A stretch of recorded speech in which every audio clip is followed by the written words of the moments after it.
ఈ రోజు Jawahar Nagar municipal corporation 12వ డివిజన్ శ్రీరామ్ నగర్ కాలనీలో గత కొన్ని రోజులుగా నీటి సమస్య ఉందని డివిజన్ ప్రజలు కార్పొరేటర్ ముంగిలా సతీష్ కుమార్ కి తెలియజేయడంతో వెంటనే స్పందించి HMWSSB DGM Sainath sir, manager Kaushik sir, linemen పరశురామ్తో కలిసి డివిజన్లో పర్యటించి నీటి సమస్య గురించి తెలియజేశారు. దానికి గాను HMWSSB వారు 2 వారాల సమస్యను పరిష్కరిస్తామని హామీ ఇవ్వడం జరిగింది.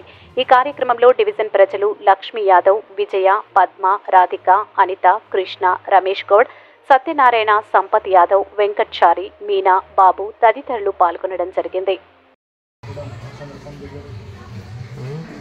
ఇంకా బాగానే వస్తున్నాయి అక్కడ, కానీ మళ్ళీ కూడా తక్కువనే ఉంది సార్.